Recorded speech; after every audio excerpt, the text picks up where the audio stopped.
The open മൈക്കിലേക്ക് നിങ്ങൾക്ക് സ്വാഗതം. ഗാസിയാബാദിൽ നിന്ന് ഈയിടെ വന്ന ഒരു വാർത്തയുണ്ടല്ലോ. അതെ അതെ.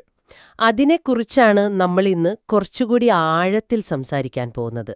സത്യം പറഞ്ഞാൽ നിങ്ങൾ അയച്ചു തന്ന ആ റിപ്പോർട്ടുകൾ വായിച്ചപ്പോൾ ഞാൻ ആകെ ഒന്ന് തരിച്ചുപോയി. ശരിയാണ്.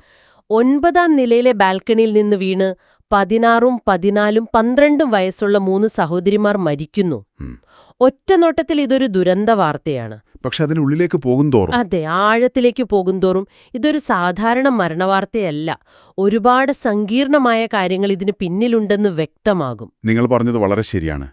ഇതൊരു ഒരു കുറ്റാന്വേഷണ കഥ പോലെയാണ്. ഓരോ തുമ്പും നമ്മളെ കൊണ്ടുചെന്നെത്തിക്കുന്നത് കൂടുതൽ വേദനിപ്പിക്കുന്ന സത്യങ്ങളിലേക്കാണ്. ശരിയാണ്. ഒരു കുടുംബത്തിന്റെ സാമ്പത്തികവും സാമൂഹികവുമായ തകർച്ചയുടെ ഏറ്റവും ദാരുണമായ ഒരു മുഖമാണ് നമ്മളിവിടെ കാണാൻ പോകുന്നത്. വായിച്ചപ്പോഴാണ് എനിക്ക് മനസ്സിലായത് കഥ അതിലും എത്രയോ സങ്കീർണമാണെന്ന്. കടബാധ്യത, പിന്നെ ഈ സങ്കീർണമായ കുടുംബബന്ധങ്ങൾ, യാഥാർത്ഥ്യത്തിൽ നിന്നുള്ള ഒരു തരം ഒളിച്ചോട്ടം. നമുക്ക് ഈ റിപ്പോർട്ടുകളിലെ വിവരങ്ങൾ ഉപയോഗിച്ച് ഈ ദുരന്തത്തിന്റെ ഉള്ളറകളിലേക്കൊന്ന് ഇറങ്ങിച്ചെല്ലാം. തീർച്ചയായും. അപ്പോ സംഭവം നടക്കുന്നത് ബുധനാഴ്ച പുലർച്ചെയാണ്. വലിയൊരു ശബ്ദം കേട്ട് ഓടിയെത്തിയ ഫ്ളാറ്റിലെ താമസക്കാർ കാണുന്നത് നിഷിക, പ്രാചി, പാഘി എന്നീ 3 സഹോദരിമാർ പ്രാണനില്ലാതെ താഴെ കിടക്കുന്നതാണ്. ഒന്ന് ആലോചിച്ചു നോക്കൂ ആ കാഴ്ചയുടെ ഭീകരത. ആ നിമിഷം മുതൽ പല കഥകളും പരക്കാൻ തുടങ്ങിയിട്ടുണ്ടാകും. സ്വാഭാവികമായും. ഇങ്ങനെയൊരു സംഭവം നടക്കുമ്പോൾ എളുപ്പമുള്ളൊരുത്തരം കണ്ടെത്താനാണല്ലോ എല്ലാവരും ശ്രമിക്കുക. അവിടെയാണ് ഈ കഥയുടെ ആദ്യത്തെ ട്വിസ്റ്റ് വരുന്നത്. പെൺകുട്ടികളുടെ അച്ഛൻ ചേതൻ കുമാർ പോലീസിനോട് ആദ്യം പറഞ്ഞത് ഇതൊരു കൊറിയൻ ഗെയിമാണെന്നല്ലേ?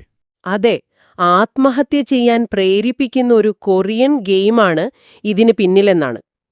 പഴയ ബ്ലൂ വെയിൽ ചലഞ്ച് പോലെയൊന്ന്. ഓർമ്മയുണ്ട്. കൗമാരക്കാരെ മാനസികമായി സ്വാധീനിച്ച് ആത്മഹത്യയിലേക്ക് തള്ളിവിടുന്ന ഒരുതരം ഓൺലൈൻ ഗെയിമായിരുന്നു അത്. അതെ, മാധ്യമങ്ങൾ വളരെ പെട്ടെന്ന് ഈ സാധ്യത ഏറ്റെടുക്കുകയും ചെയ്തു. എന്നാൽ പോലീസ് ഈ വാദം തുടക്കത്തിലെ തള്ളിക്കളഞ്ഞു. എന്തുകൊണ്ടായിരുന്നു അത്? കാരണം കുട്ടികളുടെ ഫോണുകളോ മറ്റ് ഇലക്ട്രോണിക് ഉപകരണങ്ങളോ പരിശോധിച്ചപ്പോൾ അങ്ങനെയൊരു ഗെയിമിന്റെ ഒരു സൂചന പോലും അവർക്ക് കണ്ടെത്താനായില്ല. ഓഹോ. അതോടെ പോലീസിന്റെ അന്വേഷണം ചെന്നെത്തിയത് ആ കുടുംബത്തിന്റെ ഭയാനകമായ സാമ്പത്തിക അവസ്ഥയിലേക്കാണ്. ഏകദേശം 2 കോടി രൂപയുടെ കടബാധ്യത.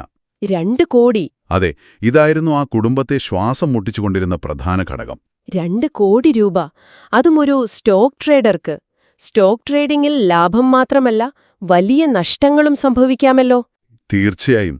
ഒരുപക്ഷേ ആ നഷ്ടം നികത്താൻ കൂടുതൽ പണം കടം വാങ്ങിയിട്ടുണ്ടാകാം. ഈ 2 കോടി തിരിച്ചടയ്ക്കാൻ കഴിയാതെ വരുമ്പോ കടം കൊടുത്തവരുടെ സമ്മർദ്ദം, നിയമ നടപടികൾ, പിന്നെ സമൂഹത്തിൽ ഒറ്റപ്പെടുമോ എന്ന ഭയം, ഇതെല്ലാം ആ അച്ഛൻ അനുഭവിച്ചിരിക്കാം. ശരിയാണ്.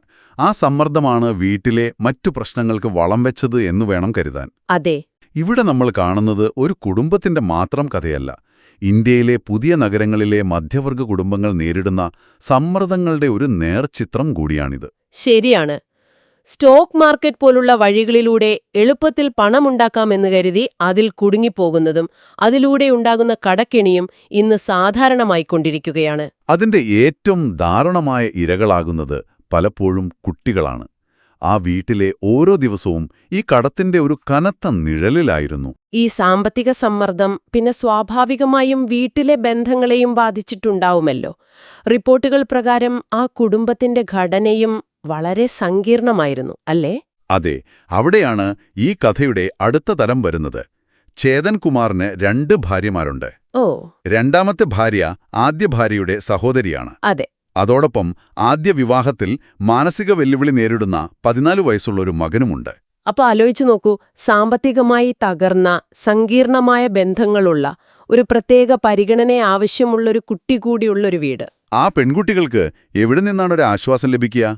അവരുടെ ലോകം ആ വീടിന്റെ 4 ചുവരുകൾക്കുള്ളിൽ ഒതുങ്ങിപ്പോയിരുന്നു. ഇവിടെയാണ് കാര്യങ്ങൾ ശരിക്കും നമ്മളെ പിടിച്ചുലയ്ക്കുന്നത്. പോലീസ് അവരുടെ മുറി പരിശോധിച്ചപ്പോൾ കണ്ടെത്തിയ കാര്യങ്ങൾ ആ കുട്ടികളുടെ മാനസികാവസ്ഥയിലേക്ക് നേരിട്ട് വിരൽ ചൂണ്ടുന്നതായിരുന്നു. മുറിയുടെ വാതിൽ അകത്തുനിന്നും പൂട്ടിയിരുന്നു. പോലീസിനത് പൊളിച്ചാണ് അകത്ത് കടക്കേണ്ടി വന്നത്. അതായത് അവർ ബോധപൂർവം മറ്റുള്ളവരിൽ നിന്ന് ഒറ്റപ്പെടാൻ ആഗ്രഹിച്ചിരുന്നു എന്ന് വ്യക്തം. അതെ, അവരുടെ ആ സ്വകാര്യ ലോകത്ത് അവരെന്തൊക്കെയോ ഒളിപ്പിച്ചു വെച്ചിരുന്നു. ശരിയാണ്. മുറിയിൽ നിന്ന് ഒരു പോക്കറ്റ് ഡയറി കിട്ടി. അതിന്റെ ആദ്യത്തെ പേജിൽ ഇങ്ങനെയൊരു കുറിപ്പുണ്ടായിരുന്നു. ഇതൊന്ന് വായിക്കണം, കാരണം ഇതിലെഴുതിയിരിക്കുന്നത് മുഴുവൻ സത്യമാണ്. ഓ, ഈയൊരു വാചകം മാത്രം മതി അവരെന്തോ പറയാൻ ഒരുപാട് ആഗ്രഹിച്ചിരുന്നുവെന്ന് മനസ്സിലാക്കാൻ. തീർച്ചയായും. അതോടൊപ്പം ചില സിനിമാ ഡയലോഗുകളും കവിതാശകലങ്ങളും പലയിടത്തായി കുറിച്ചിട്ടിരുന്നു. പിന്നെ കുടുംബ ഫോട്ടോകൾ ഒരു വട്ടത്തിൽ ക്രമീകരിച്ചു വെച്ചിരുന്നു. ഈ തെളിവുകൾ ഒരു ഗെയിമിന്റെ സ്വാധീനമല്ല കാണിക്കുന്നത്, മറിച്ച് തീവ്രമായ വൈകാരിക സംഘർഷങ്ങൾ. അതെ, ആ കുട്ടികൾ കടന്നുപോയിരുന്ന തീവ്രമായ വൈകാരിക സംഘർഷങ്ങളെയാണ് ആ ഡയറി കുറിപ്പ്. അതൊരുപക്ഷേ വാക്കുകളിലൂടെ പറയാൻ കഴിയാത്ത കാര്യങ്ങൾ എഴുത്തിലൂടെയെങ്കിലും അറിയിക്കാനുള്ള ഒരു അവസാന ശ്രമമായിരുന്നിരിക്കാം. അവരുടെ സത്യം ലോകമറിയണമെന്നവർ ആഗ്രഹിച്ചു. കൊറിയൻ ബന്ധം ഇവിടെയും വരുന്നുണ്ട്, പക്ഷേ ഗെയിമിന്റെ രൂപത്തിലല്ല, വളരെ വ്യത്യസ്തമായ ഒരു രീതിയിൽ. അതെങ്ങനെയാണ്? അവരൊരു ഗെയിം കളിക്കുകയായിരുന്നില്ല, മറിച്ച് കൊറിയൻ ഡ്രാമകളുടെ ഒരു ലോകത്ത് ജീവിക്കുകയായിരുന്നു. ഓഹോ. സ്വന്തമായി കൊറിയൻ പേരുകളിട്ട് ആ പേരുകളോട് കൂടിയ തങ്ങളുടെ ചിത്രം ഫോണിന്റെ വാൾപേപ്പർ ആക്കിയിരുന്നു. ഇതൊരു പ്രധാനപ്പെട്ട പോയിന്റാണ്. എന്തുകൊണ്ടാണ് അവർക്ക് കൊറിയൻ ഡ്രാമകൾ ഇത്രയധികം ആശ്വാസം നൽകിയത്? ഒരുപക്ഷെ യാഥാർത്ഥ്യത്തിൽ നിന്നുള്ള ഒരു തരം ഒളിച്ചോട്ടം. അതുതന്നെ, എസ്കേപ്പിസം. ആ സീരിയലുകളിലെ കഥാപാത്രങ്ങൾ പലപ്പോഴും സാധാരണക്കാരായിരിക്കും, പക്ഷെ അവർക്ക് ശക്തമായ സൗഹൃദങ്ങളുണ്ടാകും, അല്ലെങ്കിൽ ജീവിതത്തിലെ പ്രതിസന്ധികളെ അവർ ധീരമായി നേരിടും. ശരിയാണ്. സ്വന്തം ജീവിതത്തിലില്ലാത്ത ഈ ഘടകങ്ങളായിരിക്കാം ആ കുട്ടികളെ അവിടേക്ക് ആകർഷിച്ചത്. ആ സാങ്കല്പിക ലോകത്ത് അവർക്ക് സന്തോഷവും അംഗീകാരവും ഒരുപക്ഷെ ഒരു നിയന്ത്രണവും ലഭിച്ചിരിക്കാം. ആഹാ, യഥാർത്ഥ ജീവിതത്തിന്റെ കാഠിന്യം എത്രത്തോളമായിരുന്നു എന്ന് നോക്കൂ. കോവിഡിനു ശേഷം കടം കാരണം അവരെ സ്കൂളിൽ വിട്ടിരുന്നില്ല. അപ്പോ പുറം ലോകവുമായി ഒരു ബന്ധവുമില്ല. ഇല്ല. വിദ്യാഭ്യാസം എന്നത് ഒരു കുട്ടിക്ക് പുറം ലോകവുമായി ബന്ധപ്പെടാനുള്ള പ്രധാന മാർഗമാണ്.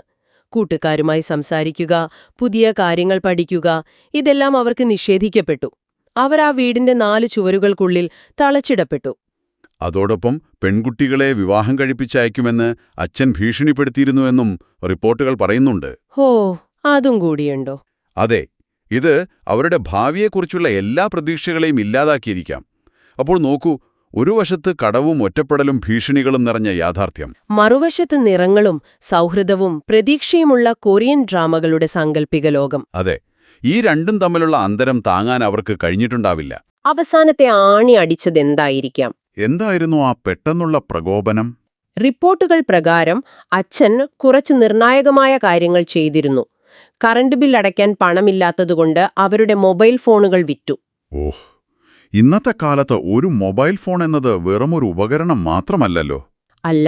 പ്രത്യേകിച്ചും സ്കൂളിൽ പോകാതെ വീടിനുള്ളിൽ ഒതുങ്ങിക്കൂടുന്ന ഈ കുട്ടികളെ സംബന്ധിച്ചിടത്തോളം അത് പുറം ലോകത്തേക്കുള്ള അവരുടെ ഒരേ ഒരു ജാലകമായിരുന്നു. അത് വിൽക്കുമ്പോൾ ആ ജാലകമാണ് അടയുന്നത്.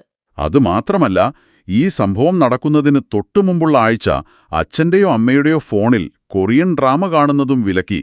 ഇതാണ് ഏറ്റവും നിർണായകമായ നീക്കമായി പോലീസ് കരുതുന്നത്. അവരുടെ ഏക രക്ഷപ്പെടൽ മാർഗം. അതെ, അത് അടഞ്ഞുപോയതുപോലെയായിരുന്നു. ഒന്നാലോചിച്ചു നോക്കൂ, യാഥാർത്ഥ്യം അസഹനീയമാകുമ്പോൾ നിങ്ങൾ അഭയം തേടുന്ന ഒരേയൊരു ലോകം, ആ ലോകത്തേക്കുള്ള വാതിലാണ് ഒറ്റയടിക്ക് അടയ്ക്കപ്പെടുന്നത്. അതവരെ എത്രമാത്രം നിരാശയുടെ പടുകുഴിയിലേക്ക് തള്ളിയിട്ടിരിക്കാം. ഇനി അവസാന നിമിഷത്തിലേക്ക് വരാം. ഇവിടെയാണ് കാര്യങ്ങൾ കൂടുതൽ സങ്കീർണമാകുന്നത്. ആ ദൃക്സാക്ഷിയുടെ മൊഴിയുണ്ടല്ലോ. അതെ, അരുൺ സിംഗ് എന്നൊരു ദൃക്സാക്ഷിയുടെ മൊഴി വളരെ പ്രധാനമാണ്. അടുത്ത ഫ്ളാറ്റിലെ ബാൽക്കണിയിൽ നിന്ന് അയാൾ കണ്ട കാഴ്ച ഇങ്ങനെയാണ്. മൂത്ത കുട്ടി നിഷീക ബാൽക്കണിയുടെ അറ്റത്ത് പുറംതിരിഞ്ഞു നിൽക്കുന്നു. ഇളയ 2 പേരായ പ്രാചിയും പാക്കിയും അവളെ പിന്നോട്ട് വലിക്കാൻ ശ്രമിക്കുന്നു. ഈ പിടിവലിക്കിടയിലാണ് 3 പേരും ഒരുമിച്ച് താഴേക്ക് വീഴുന്നത്. ഈ മൊഴി ഇത് കാര്യങ്ങൾ കൂടുതൽ കൺഫ്യൂഷനാക്കി. ഇതൊരു മുൻകൂട്ടി തീരുമാനിച്ചുറപ്പിച്ച ആത്മഹത്യയായിരുന്നോ? അതോ മൂത്തയാൾ ചാടാൻ ശ്രമിച്ചപ്പോൾ മറ്റുള്ളവർ രക്ഷിക്കാൻ ശ്രമിച്ചതാണോ? അല്ലെങ്കിൽ ആ പിടിവലിക്കിടയിൽ നിയന്ത്രണം വിട്ട് 3 പേരും വീണുപോയ ഒരു ദാരുണമായ അപകടമായിരുന്നോ? ഈ ചോദ്യങ്ങൾക്കെല്ലാം ഉത്തരം കണ്ടെത്താൻ ബുദ്ധിമുട്ടാണ്. ഒരു സാധ്യത, മൂത്തയാളുടെ തീരുമാനത്തെ ഇളയവർ ആദ്യം പിന്തുണച്ചിരിക്കാം. പക്ഷെ ആ നിർണായക നിമിഷം എത്തിയപ്പോൾ ആ മരണഭയം അവരെ പിടികൂടിയിരിക്കാം. എന്നിട്ട് ചേച്ചിയെ രക്ഷിക്കാൻ ശ്രമിച്ചതാവാം. അതെ, ആ ശ്രമത്തിനിടയിൽ ആ ദുരന്തം സംഭവിച്ചതുമാകാം. ശരിയാണ്. അതൊരു ആത്മഹത്യയാണെങ്കിൽ എന്തിനാണ് ഇളയവർ അവളെ പിടിച്ചുവലിച്ചത്? അതൊരു അപകടമായിരുന്നെങ്കിൽ എന്തിനാണ് മൂത്തയാൾ ബാൽക്കണിയുടെ അറ്റത്ത് പുറംതിരിഞ്ഞു നിന്നത്? ഈ ചോദ്യങ്ങൾക്കുത്തരം കണ്ടെത്താൻ പോലീസ് ഇപ്പോഴും ശ്രമിക്കുകയാണ്. എന്തായാലും ആ അവസാന നിമിഷങ്ങളിലെ മാനസിക സംഘർഷം, ആ ഭയം, നിസ്സഹായത, അത് ചിന്തിക്കാൻ പോലും പ്രയാസമാണ്. അപ്പോൾ നമ്മൾ ഇതുവരെ സംസാരിച്ച കാര്യങ്ങൾ ഒന്നുചേർത്ത് വെച്ചാൽ ചിത്രം കുറച്ചുകൂടി വ്യക്തമാകും. കുടുംബത്തെ തകർക്കുന്ന കടബാധ്യത, സങ്കീർണമായ കുടുംബബന്ധങ്ങൾ, സ്കൂൾ വിദ്യാഭ്യാസം മുടങ്ങിയതിലൂടെ വന്ന ഒറ്റപ്പെടൽ, അച്ഛന്റെ ഭീഷണികൾ, പിന്നെ അവസാനം അവർക്ക് ആശ്വാസം നൽകിയിരുന്ന ആ സാങ്കല്പിക ലോകം കൂടി നഷ്ടപ്പെട്ടത്. അതെ, ഇതെല്ലാമാണ് ഈ ദുരന്തത്തിലേക്ക് നയിച്ചതെന്നാണ് പോലീസ് കരുതുന്നത്. നിങ്ങൾ പറഞ്ഞതിനോട് ചേർത്ത് വായിക്കേണ്ട മറ്റൊരു കാര്യമുണ്ട്. ഇതൊരു ഓൺലൈൻ ഗെയിം ഉണ്ടാക്കിയ ദുരന്തമെന്ന ലളിതമായ ഉത്തരം നൽകുന്നത് സമൂഹത്തിന് എപ്പോഴും എളുപ്പമാണ്. ശരിയാണ്. ടെക്നോളജിയാണ് പ്രശ്നം എന്ന് പറഞ്ഞ് കൈകഴുകാം. അതെ. എന്നാൽ യഥാർത്ഥ പ്രശ്നമായ ദാരിദ്ര്യം, മാനസികാരോഗ്യം, കുടുംബ ബന്ധങ്ങളിലെ തകർച്ച എന്നിവ ചർച്ച ചെയ്യാൻ ആരും ഇഷ്ടപ്പെടുന്നില്ല.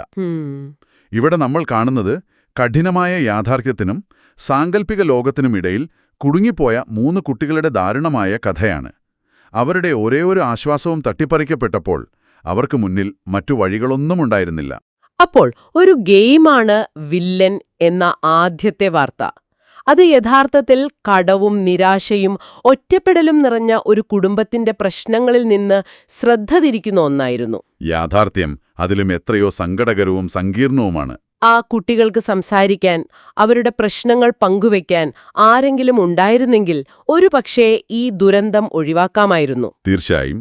സ്കൂളിൽ പോയിരുന്നെങ്കിൽ ഒരു ടീച്ചറോടോ കൂട്ടുകാരോടോ അവർക്ക് മനസ്സു തുറക്കാൻ കഴിയുമായിരുന്നു. അവസാനം ആ ഡയറിക്കുറിപ്പിലേക്ക് തന്നെ നമ്മൾ തിരിച്ചെത്തുന്നു. അവരെഴുതി ഇതെല്ലാം സത്യമാണ് എന്ന്. അതെ.